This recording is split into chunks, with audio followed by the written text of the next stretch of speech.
Hello there guys, welcome back. I think in this part what we're going to be covering is the part of the actual, not the texture inside, but if you were to texture your asset, how to export the file, the textures, where to put them and where to connect them inside the shader.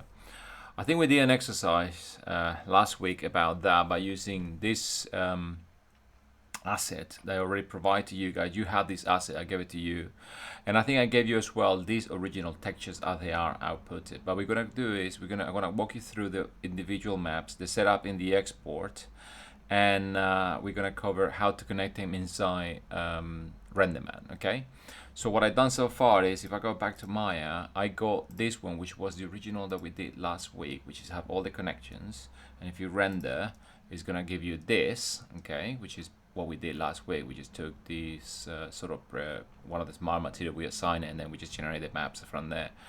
What I did was I duplicated and then I assigned a Pixel Disney material from scratch, clean, with nothing attached to it, just the original shader as it is. So what we're gonna do next now is we're gonna go back to Substance Painter, and we're gonna walk through those maps. So the maps that we're going to be needing obviously are base color. So we go here, base color. This is the base color we're going to export.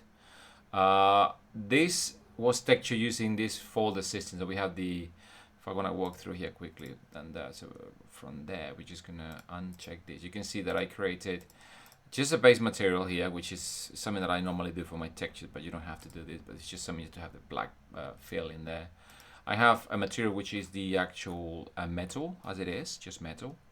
And then we have on top of that, I have the paint layer on top of that, so it has a little bit of depth. You can see it chipping and bubbles and things like that, so make it look like it's some sort of rust underneath. So you can see there. And on top of that, we have the actual rust system on top. So you can see this is before, this after, okay. So all those combined then will give you the maps that we're gonna go about to discuss. So pretty much what you have here is we're gonna be needing a base color, which is the one that you can see here, just the base color as it is with no lighting information. We're going to need a roughness, so we tell where things are rough and where things are sort of shinier. Towards white is rougher, towards 0 or darker is going to be shinier. You can see things like, for example, the rust is not very shiny, and things with the dirt and things accumulate, normally they are not as shine, so they should be quite rough because there's dirt and dust and things accumulated there. Then the shininess of the metal and the shininess of the paint should disappear, should be diluted by this dirt on top. So we have as well metallic, and you can see metallic. This is quite key map because this map here shows that whatever is white is going to be metallic and whatever is black is going to be dielectric. If you match this one to one, you can see that the black is going to be where the paint is. Okay, rust is not really metallic because rust is just a byproduct of the actual oxidation or the oxygens and things with the metal in contact with the metal and give you this thing. So obviously there's more math behind it, but we are artists, so I'm just saying that's it. No, you don't need to put a metallic value to it. It should be black. Okay, and now the metallic should be a little bit dimmer and things where there is a little bit of dirt accumulated, but that is obviously something you have to paint individually or create it with a mask. But then we have the normal, which is the normal that are going to be connected. So this one will be the normal that came from the baking together with whatever we put on top of the texturing. If we told that layer that we added here to actually affect normal, then this would be a well baked out. So we have here as well these sort of marks that I did using a hype stamp. So that all would be sort of baked down into the normal map. Okay, so what we're going to do next is I'm going to show you which is the settings that you have to have in order to export this. Okay, now if we were, like I said at the beginning, if we were to use the actual pixel surface material, you can see things here are not as easy as the other ones of the actual Pixel Disney with the texture, because you got more entries in the actual shader system. You can see you can go things to create glass and all that. You could use this definitely, but then you have to create different setup when you do the actual texturing process from the beginning, because I already did this using the PVR Unreal Roughness Metallic workflow. Then I'm going to be using the Pixel Disney, which is actually compliant with that. So if you were to use this, then you will have to put that from the beginning, because you won't have a base color here, you will have diffuse. you will have a primary specular, a secondary specular. So you had to create those maps individually for this, and then you had to set that up from the beginning here. But because we already started with this is PBR, you see base color, height, roughness, metallic, and normal, then we're going to use the Pixel Disney that sort of comply with that. So having said that, now what's the next thing you need to do? Obviously, when you export this, because maps like roughness, metallic, and AO, we're not going to be using AO in Maya, those maps are black and white. So there's no point in having a map for every individual one of those textures. So you need to be efficient with this. So what we're going to do is we're going to pack the roughness in the red channel of one texture, the green channel is going to be the metallic or the same texture, and the blue channel is going to be the AO or the same texture. Again, the AO, we're not going to ignore it for this time, but for when it comes to Unreal, then you will definitely need it, because the Unreal will have that slot in the material for you to use it. That's part of the sort of real-time workflow. Okay, so what you have to do is you go into here, File, and when you hit Export Texture, what you have to do in the configuration is create one preset here. Okay, so what I've done, I got mine already here, which is here, RMAO, which is Roughness Metallic AO. So what I've done is, you can easily do it by just, for example, if I take this one, which is the default from Unreal, I'm going to right-click here, and I'm going to duplicate it. Okay, I'm going to press F2 to rename, and then here I'm going to call them test, so you can, you know, just for now, test.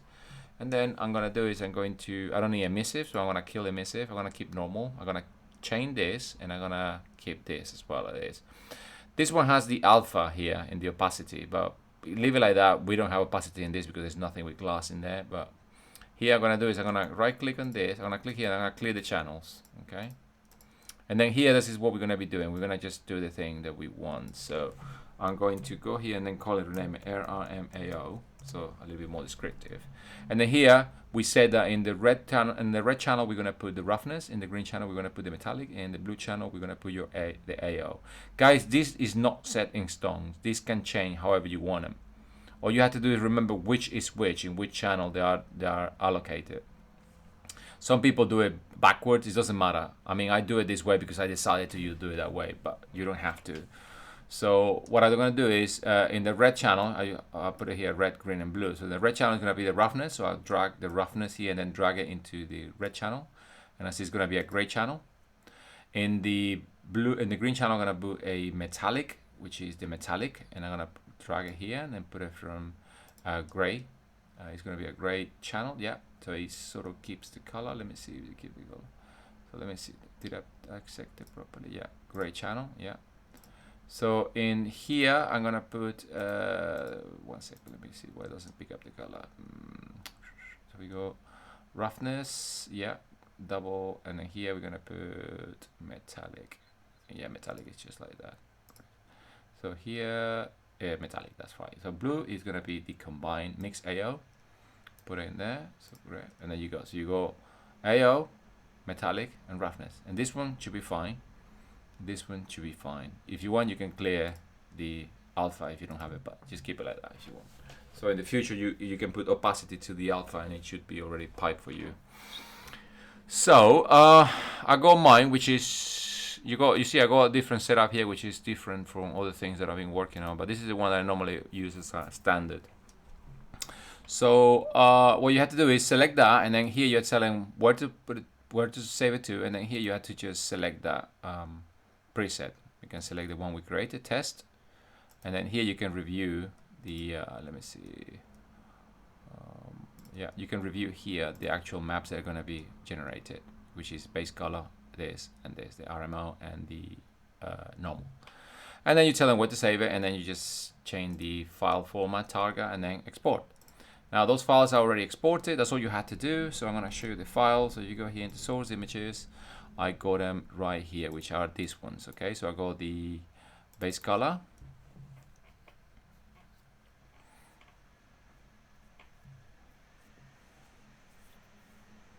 Okay, which is pretty much exported here. We have the normal. Okay, pretty standard stuff you already know. And here we have the, what is it? We have the, we have the RMO, which is, it's going to look funny. That's because the channels have individual things differently, you see, and that's because in the red channel should be the roughness, in the green channel should be the metallic, and the blue channel should be the AO. Okay, again, that's not set in stone, that's how I set it up. Okay, so going back to Maya. So by the way, guys, when you see, for example, the same file, when you hit render in RenderMan, every time you have your on texture TGA, it will create this one, which is the same copy of this, but with the extension TEX. It's pretty much what it does. It takes the original TGA and converts it into a proprietary file format called TEX, which is a branded sort of file format that is optimized to use within RenderMan. So that's all with that. It converts it internally, and then it uses this every time you hit render. Okay, and it does it for automatically. You don't have to do anything. It does it automatically for you. Okay, so we have this, we export, we have everything up and running. Now, going back to Maya, then what I have to do is select this and then assign a single material. What I did was selected the group, and then you just right click here and you say Pixar Disney, and it will put the same material to everything you have selected. In this case, the children of the group. Okay, so that will be Pixar 2, Pixar Disney 2.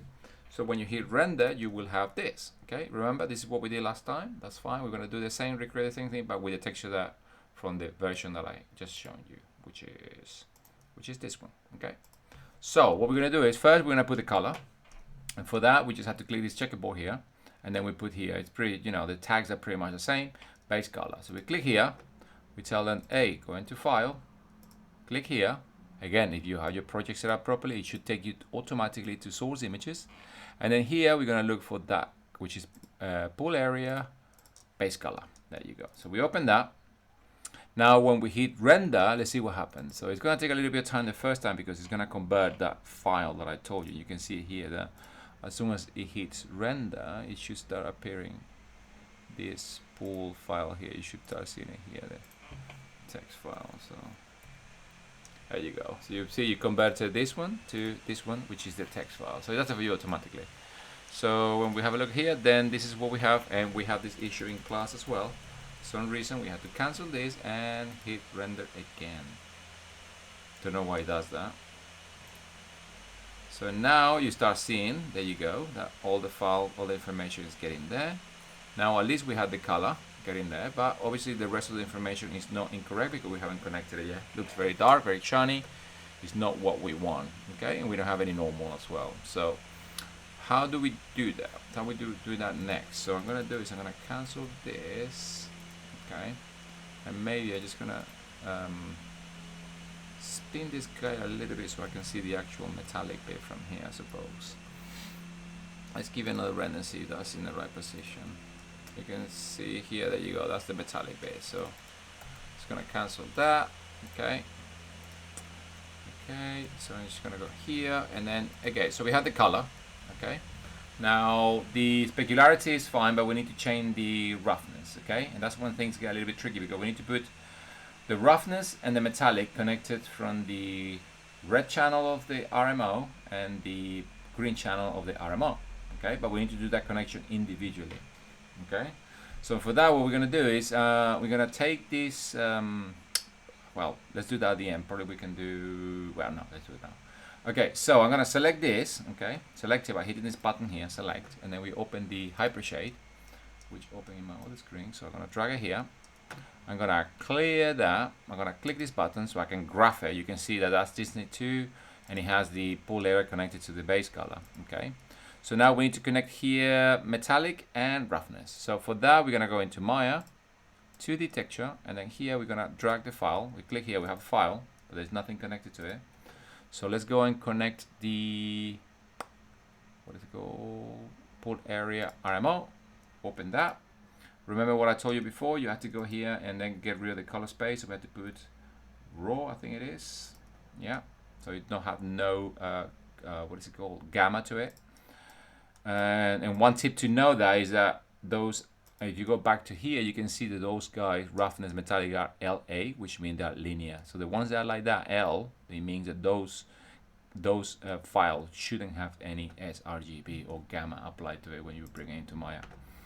So again, we click here, we individually expose each one of the channels, and then we individually drag the ones that we know are connected. So we know that The roughness is in the green channel, so we take the the red channel, so we take red here and we connect it automatically to roughness. That's it. We take green, and which is nowhere it's the metallic, and we connect it to metallic. Okay. So after that, what we can do is we can take the bump normal and we click this button here. Okay. We click this button, the checkerboard. We go into RenderMan and we have find a little node called Pixar normal map, which is this one. Okay, you see automatically that's a connection for you. We go and find the file and we connect the, for some reason it never takes me there for the project, so I'm gonna have to go and find the project, which is in my computer. I don't know why it doesn't do that. It's only when you do instant RenderMan. For the other ones it's okay. So here we have the pool area. Wait a minute, am I doing this wrong? Okay. Pool area normal. So we open that. Okay, so that's the normal map attached to this. Okay, and that's it. You go color, you go roughness, metallic, and you go a normal map. So now let's give it a render and see what happens. Okay, so you should start seeing something that is close up, but not, because we have to do it again for some reason. So I'm gonna escape the render, press escape to cancel the render, and then let's hit render again. And now you start seeing now that it more resemble a little bit of what we had before. So you see this one here was too shiny, and now we have a little more variations in the actual metals. Okay, you can see this is pretty much roughly what we have. Okay, so you find that it's a bit too specular, you can just go into the specular entry in there and you start seeing, you start tweaking that down a little bit. I think at the moment it looks a little bit dark, but that's because the lighting, I suppose.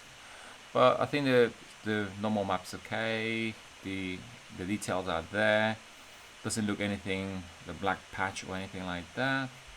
So I think this is it, that's all what we need for now. I think if you just leave it for a second, you can see now that this one has the reflection which are sort of white, and this one has the reflection taken from the base color, and that looks a bit more like actual metal, you know.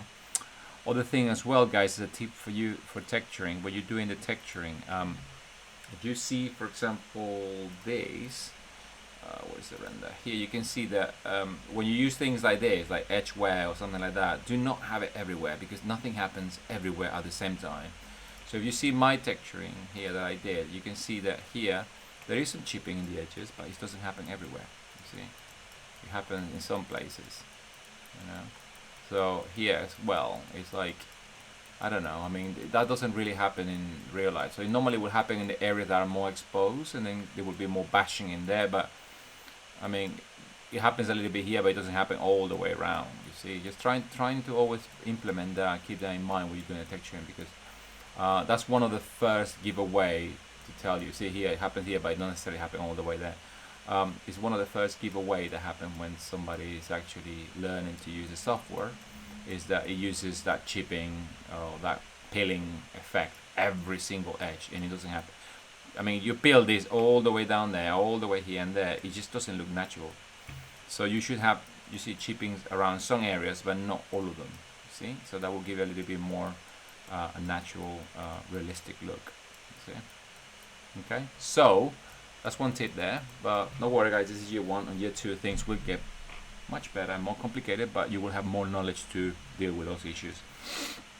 So going back to the render, this is pretty much what we have. You can see this is the render that we're doing at the moment. This is pretty okay. It's a little bit shiny, but we can reduce the specularity in the shader per se, and you'll be okay. But I think this is okay.